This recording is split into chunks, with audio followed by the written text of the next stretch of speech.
ప్రస్తుతం మనతో పాటు ప్రముఖ ఆధ్యాత్మికవేత్త, దైవజ్ఞ, బ్రహ్మశ్రీ వీరపురం సుబ్రహ్మణ్య స్వామి గారు మనతో ఉన్నారు. గురువుగారితో మాట్లాడేద్దాం. నమస్కారం గురుగారు.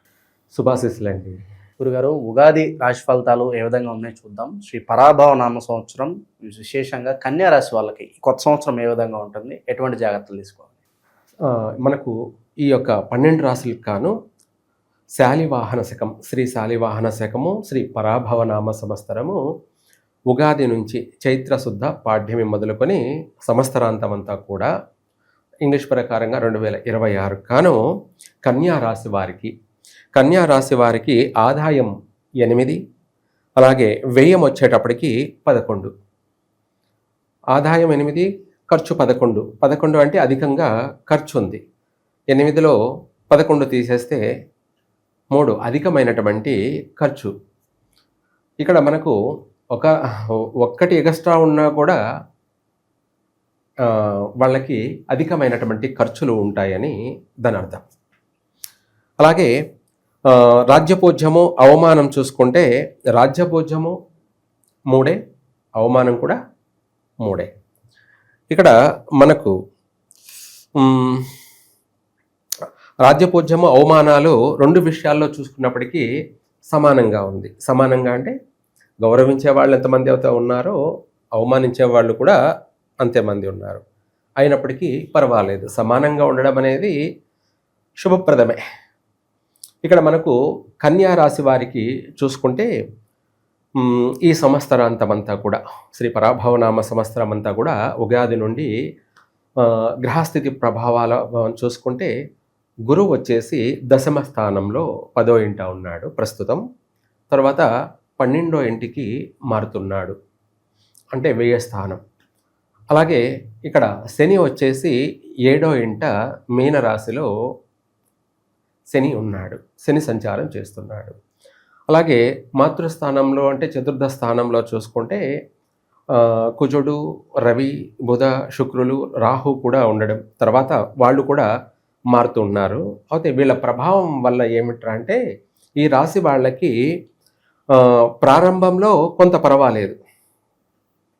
ఒక మాటలో చెప్పాలి అంటే ఆర్థిక పరమైనటువంటి విషయాలలో బాగానే ఉంటుంది. ఏదో ఒక రకంగా వాళ్ళు ప్రయత్న మూలకంగా ఏది చేసినా కూడాను లాభసాటిగానే కొనసాగుతూ వస్తుంది. అలాగే ఆర్థిక పరమైనటువంటి విషయాలలో ఏ పని చేసినా కలిసి రావడమే కాకుండా వీళ్ళు నూతన వ్యాపారాల ద్వారా కూడా కాస్త లాభాలను గడించే అవకాశం ఉంది. లేదా ఆల్రెడీ చేస్తూ వ్యాపారాలు కొనసాగిస్తూ ఉన్నటువంటి వాళ్ళు ఈ యొక్క సంవత్సరంలో కొంతవరకు అభివృద్ధి మార్గంలోకి పయనించే అవకాశం ఉంది. అంటే వ్యాపారాలు కాస్త అభివృద్ధి మార్గంగా విస్తరిస్తారు, లాభసాటిగానే కొనసాగుతుంటాయి.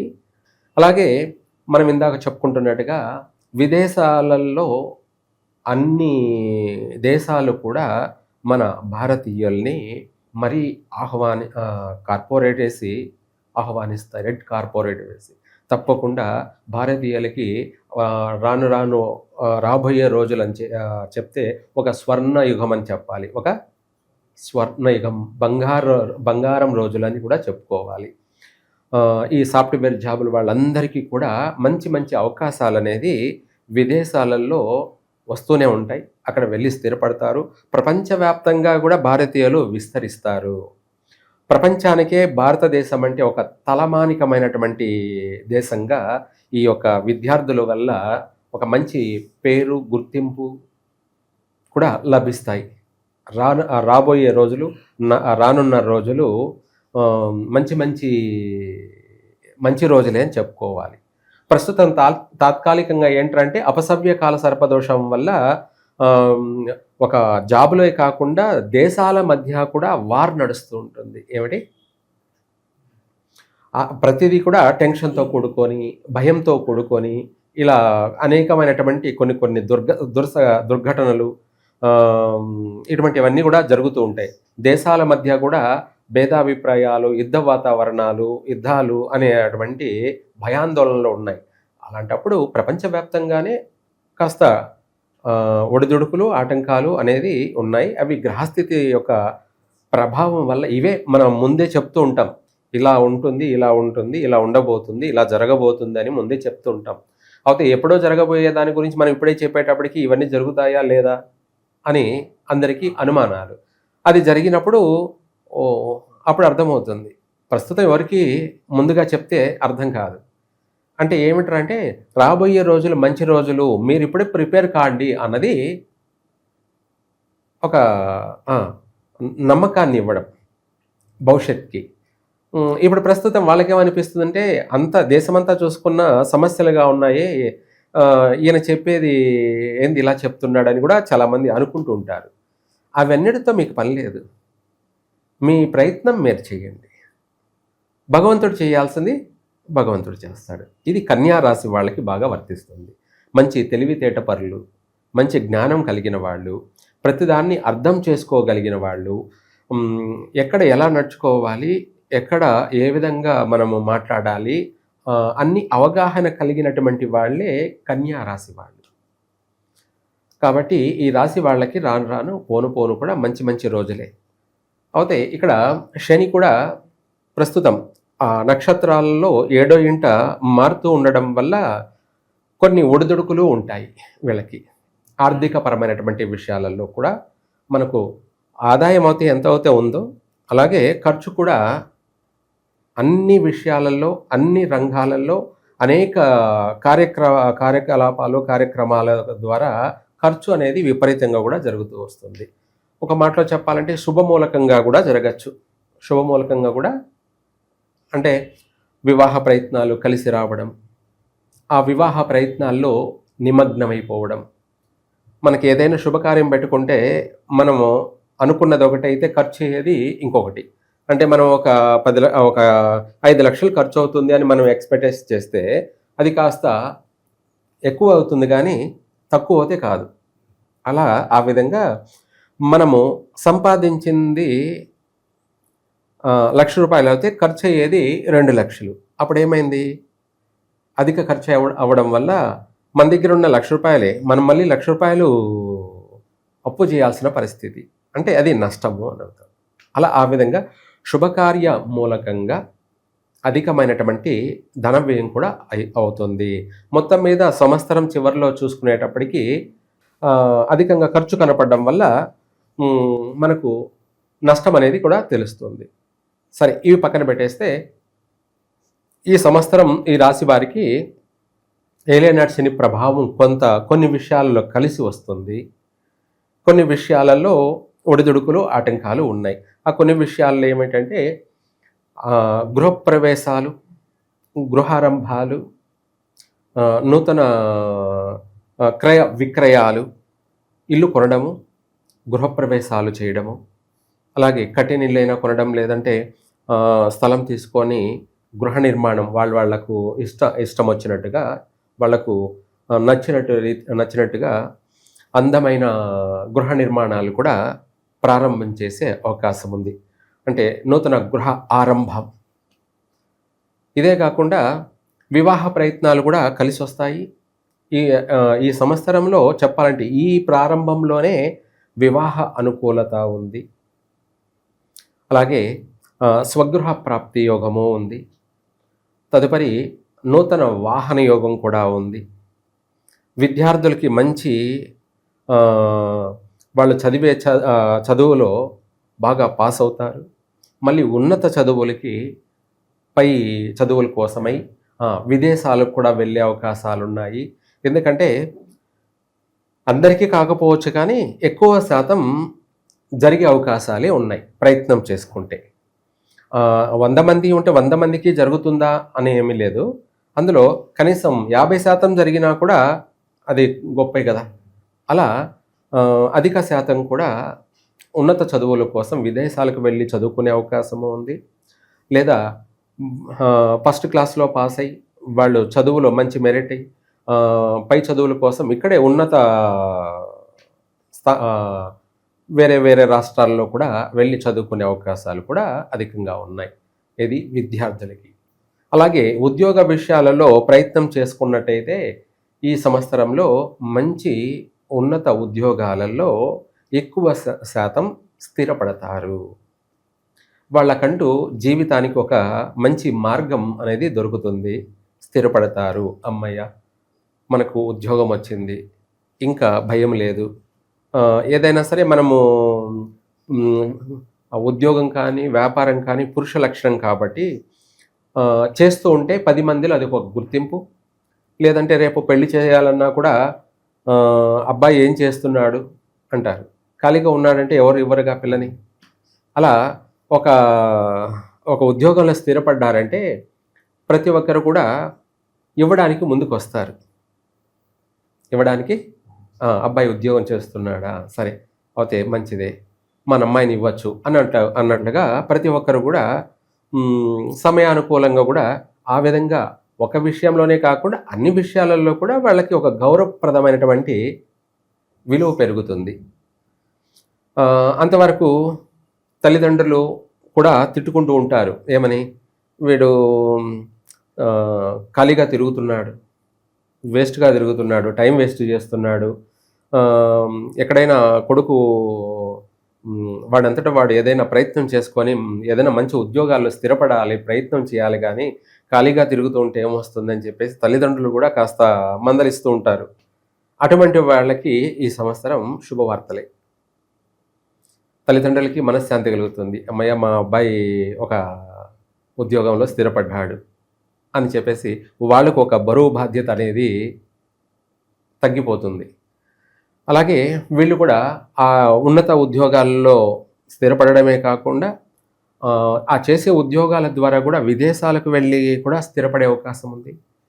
విదేశాల నుంచి కూడా ఎక్కువ శాతం విదేశాలకు వెళ్ళాలి అనుకుని ప్రయత్నం చేసేవాళ్ళు అందరి కల కూడా నెరవేరుతుంది. చాలామంది భయపడుతూ ఉన్నారనమాట ఇప్పుడు.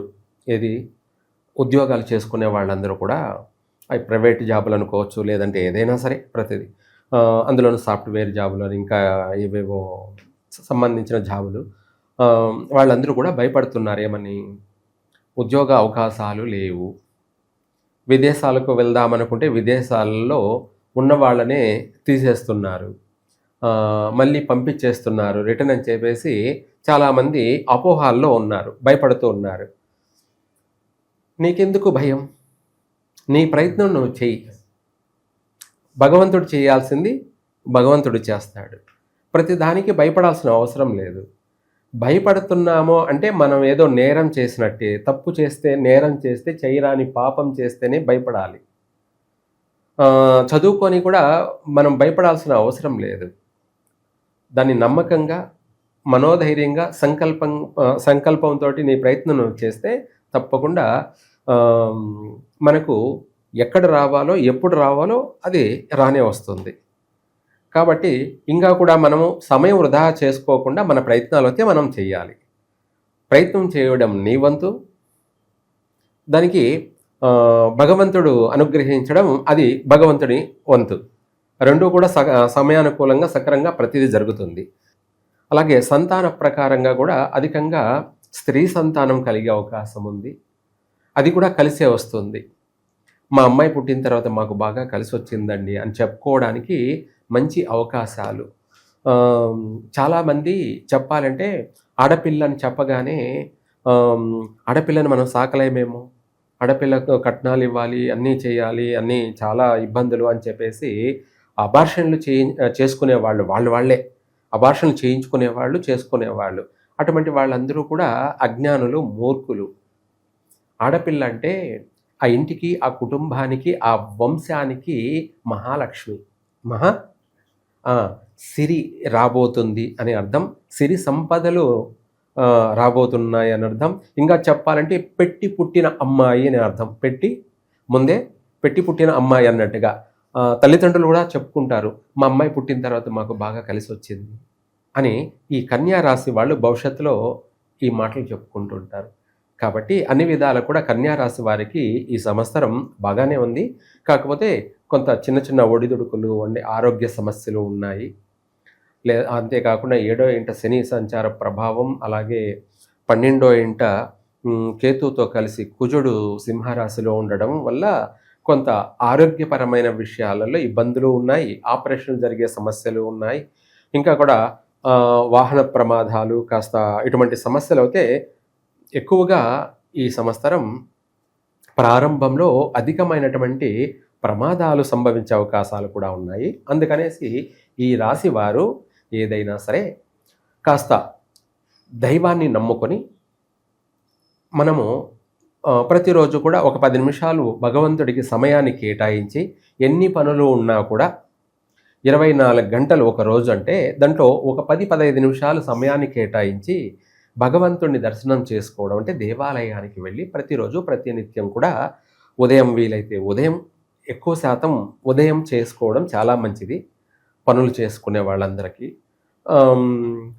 ఖాళీగా ఉన్నటువంటి వాళ్ళు ఏంటంటే సాయంత్రం దర్శనం చేసుకుంటే ఖాళీగా లేకుండా వాళ్ళకు కూడా ఏదో ఒక అవకాశం అనేది కలుగుతుందన్నమాట.